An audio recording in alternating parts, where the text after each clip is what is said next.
सिद्धासन में बैठ करके ध्यान मुद्रा में दोनों हाथ को घुटने पर रख करके और उंगलियों को इस तरह से आप इस तरह से मिलाए हुए उसको मिला करके फिर आप बैठे और उसके बाद पहला प्राणायाम आपको करना है भस्त्रिका प्राणायाम। इससे आप दोनों नाक से ऑक्सीजन को अपने शरीर के अंदर भरेंगे, उस डायफ्राम आपका फेफड़े का डायफ्राम आपका पूरा भरेगा और उसके बाद जितने अंतराल में आप सांस भरते हैं उतने ही अंतराल में सांस को निकालेंगे। ये क्रिया कम से कम गर्मियों में 2 मिनट तक और जाड़े में 5 मिनट तक करना चाहिए लगातार करें।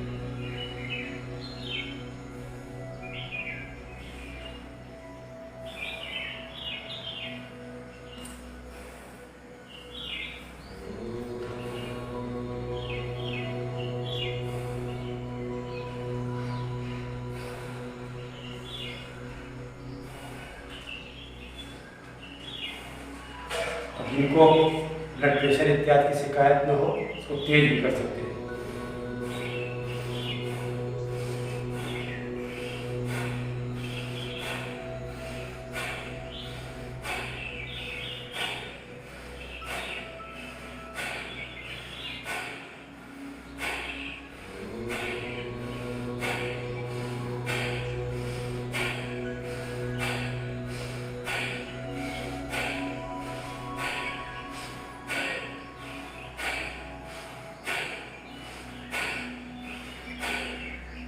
ये आपका भस्त्रिका प्राणायाम हुआ। इससे आपका डायफ्राम पूरा ऑक्सीजन से भरेगा और भर करके फिर ऑक्सीजन फिर अशुद्ध वायु को आप नाक के द्वारा सांस से निकाल देते हैं। ये क्रिया आपको कम से कम 2 मिनट करनी और जाड़े में 5 मिनट करनी चाहिए। इससे आपको किसी भी प्रकार का अस्थमा इत्यादि का रोग आपको नहीं होगा और फेफड़े का कोई भी रोग आपको नहीं होगा। यही भस्त्रिका प्राणायाम सर्वप्रथम आपको प्राणायाम के लिए करना है। उसके बाद दूसरा प्राणायाम है कपालभाति प्राणायाम। कपालभाति प्राणायाम की सांस को फोर्सली दबाव दे करके दोनों नाक से बाहर को निकालना है और ये क्रिया लगातार एक स्वस्थ आदमी को या स्वस्थ पुरुष को कम से कम 15 मिनट करनी चाहिए।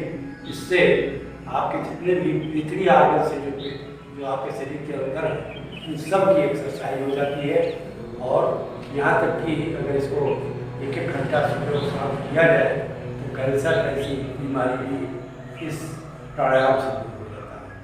अनेक अवयव जो आपके शरीर के अंदर विद्यमान है उनकी कोई एक्सरसाइज आप टहल करके या घूम करके नहीं कर सकते, इनसे उनको उतना एक्टिवेट नहीं कर पाते हैं। लेकिन कपालभाति प्राणायाम से आपके सारे अवयव pancreas, kidney, liver, heart, intestine, ये सारे चीज, छोटी आंत, बड़ी आंत, इस सारे अवयवों का आपकी एक्सरसाइज हो जाती है। इसमें वही आपको प्राणायाम का जो स्वरूप है सांस को दबाव दे करके निकालना है।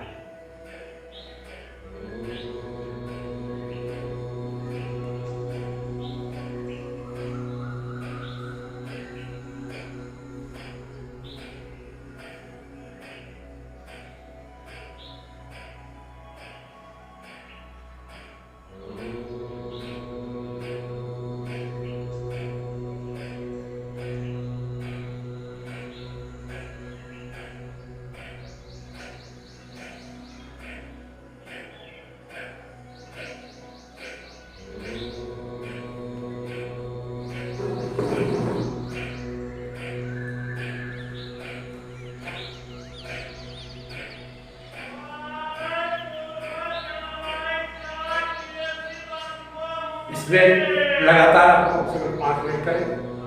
कोई दिक्कत हो तो ये रुक जाए ना, फिर प्रारंभ करके फिर 5 मिनट करें और जब आपका अभ्यास हो जाएगा तो इसको आप लगातार 15 मिनट, आधे घंटा, 1 घंटा भी लगातार कर सकते हैं। इससे आपको बहुत लाभ इससे आपके शरीर को ऊपर लाभ मिलेगा, जिसकी आशा शायद भविष्य में, पहले भूतकाल में भी आपने कभी कभी ऐसा नहीं किया होगा, जिससे हमको प्राणायाम में लाभ होगा।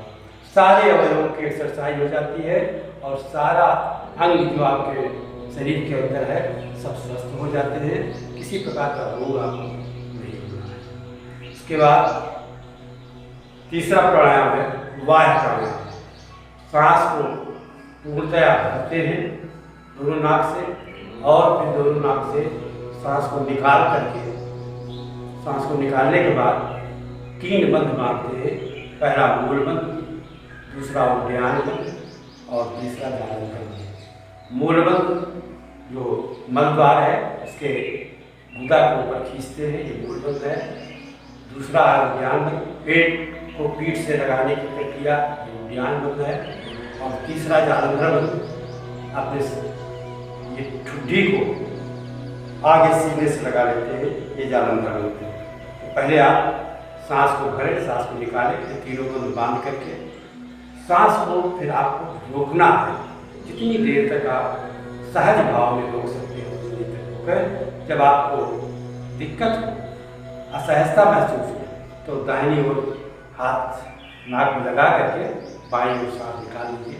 यह आपको एक प्राणायाम, एक वायु प्राणायाम, जिसको आप कर रहा हूँ उसको देखें, उसको करने की प्रयास करें।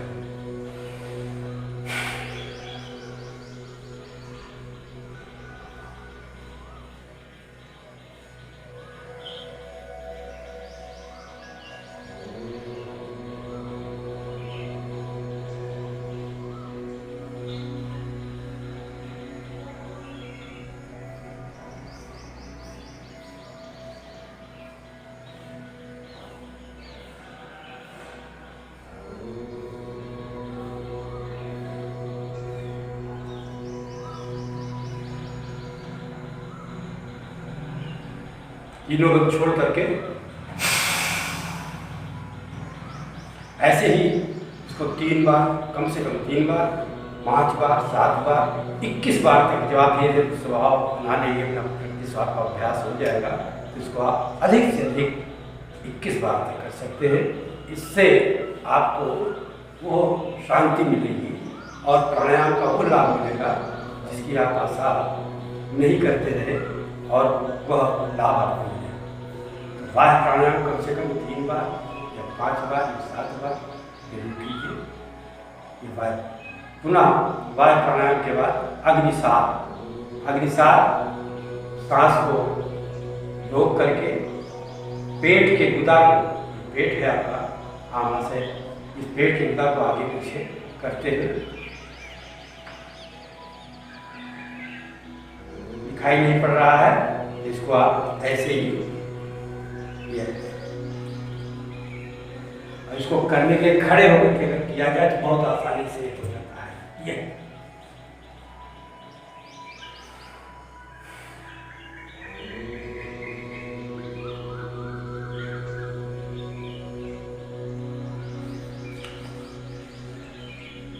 इसको अग्निसार कहते हैं और इसी में न्योली की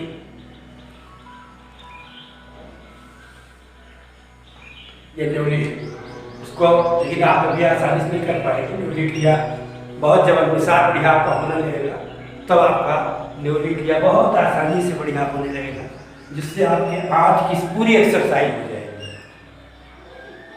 तो अग्निसार कम से कम आधा मिनट और 20-21 बार आपका पेट आगे की ओर फेंकें, फिर अंदर ले जाएं, फिर आगे फेंकें, फिर अंदर ले जाएं। ये अग्निसार है। उसके बाद उज्जाई प्राणायाम। सांस को गले में भरेंगे ये, और थोड़ा सांस जब भरेंगे आप तो उससे कुछ आवाज होगी।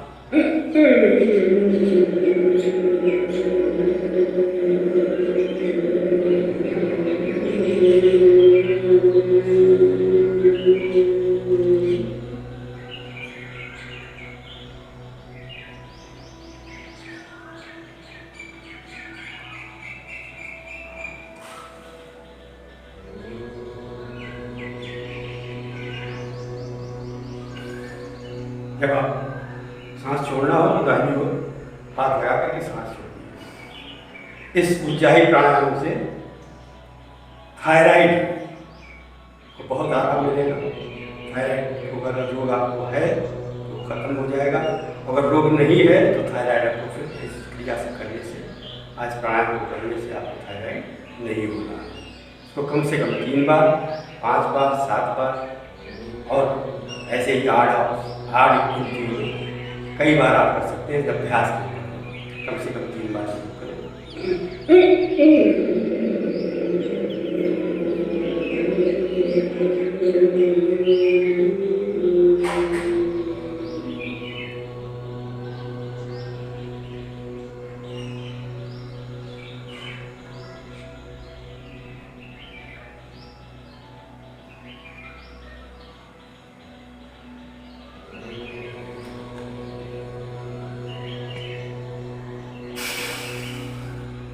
जब इस क्रिया को करते हैं तो जादूगर दोनों लगा लेते हैं।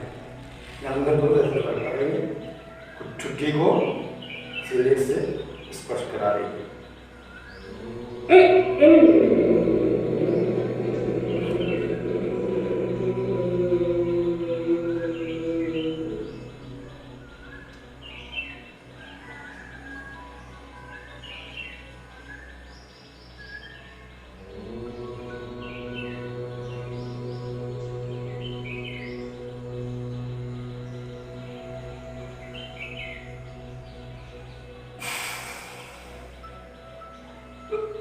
उसके बाद अनुलोम विलोम।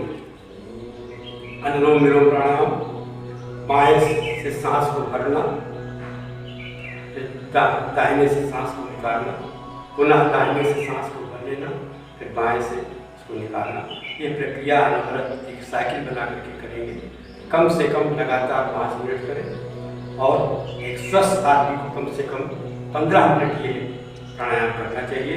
इससे आपके जो नर्वस सिस्टम है, जो गले से ऊपर का संस्थान है, जिसमें आपकी बुद्धि है, जो न्यूरो सिस्टम जिसमें आपके सारा कुछ कंट्रोल आपके शरीर में इसी ऊपर के पोर्शन से सर में और होता है, इसको आप करेंगे और इससे आपको जो लाभ है, आपका न्यूरो सिस्टम बढ़िया होगा।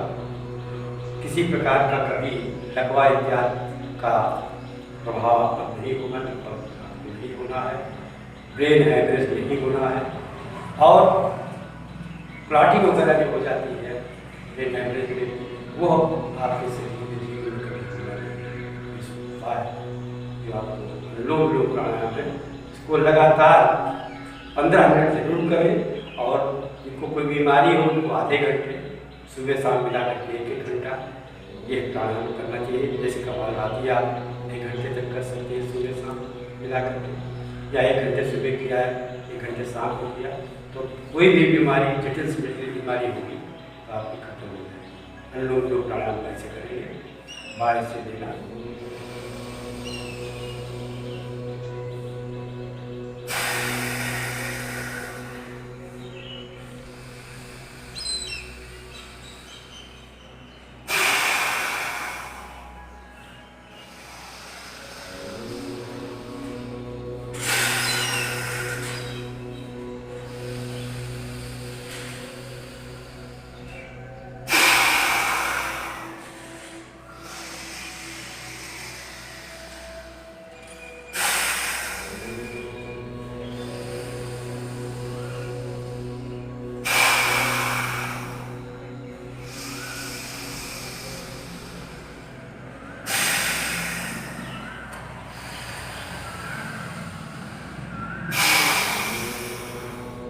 जब खत्म करना हो तो दाहिने से सांस लेकर के और बाएं ओर निकाल दीजिए।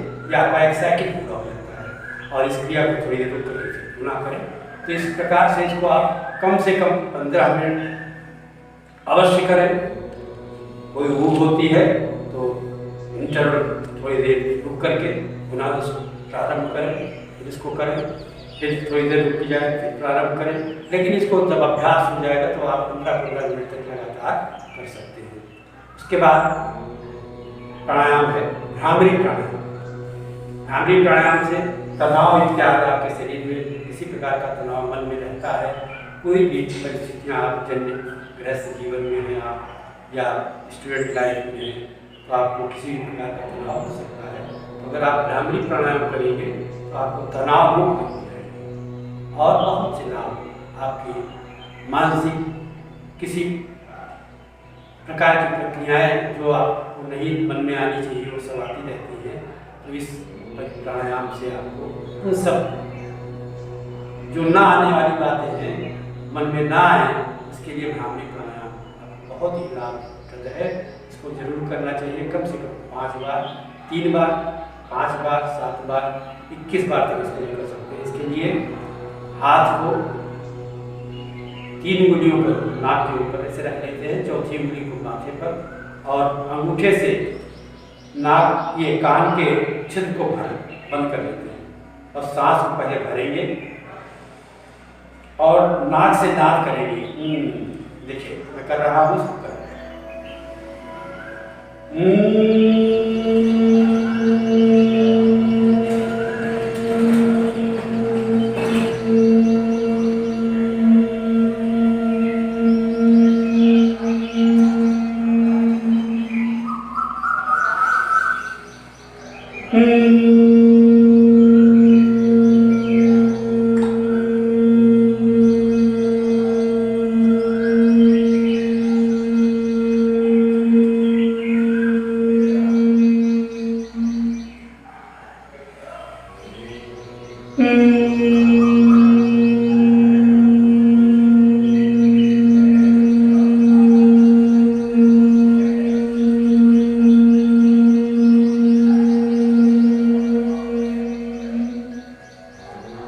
इस प्रकार के 3 प्राणायाम आप 5 बार भी कर सकते हैं, 7 बार भी कर सकते हैं।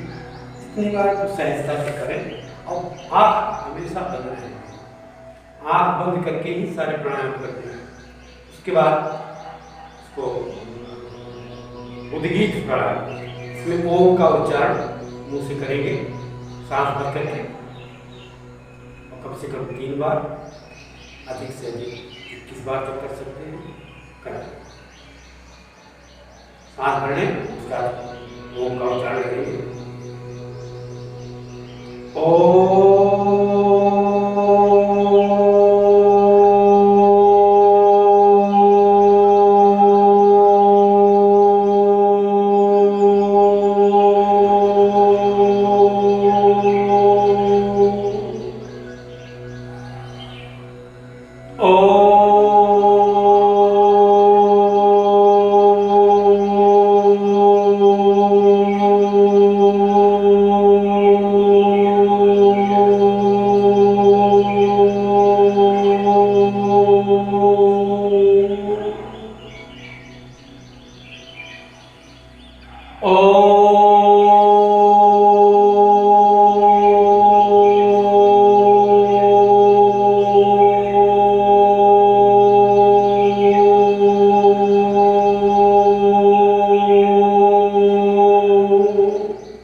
प्रणव प्राणायाम से आप तीसरी सप्ताह को से अपना तारतम्य स्थापित करते हैं और प्लस उसका नाम लें, जिससे आपको बहुत लाभ मिलना है। ये लाभ आप लगातार करेंगे जिससे आपको अनुभूति होगी, इसे अपने अधिक से अधिक बार करते हैं। और अंतिम प्राणायाम जो इस पैकेज के अंतर्गत है वह प्रणव प्राणायाम, सांस की गति को बंद करके आँख को बंद करके ध्यान विराम करते हैं और ओम को चाहे माथे पर, चाहे हाथ पर या सीधे पर ओम का उच्चारण नहीं करेंगे, लेकिन उसको आप एक जगह से भाव मन से ओम का उच्चारण मन मानसिक जप करते हैं। करेक्ट?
कम से कम 2 मिनट जरूर करें। उसके बाद हाथ को पुनः दोनों हाथों को आपस में रगड़ें, जो गर्म हो जाए, काफ़ी साफ हो जाएगा। धीरे से हाथ के ऊपर दोनों हाथों को रख लेंगे और रखने थोड़ी देर बाद आँखों को खोलेंगे, फिर धीरे से आप हाथ को हटा लेंगे और ये संपूर्ण प्राणायाम हुआ।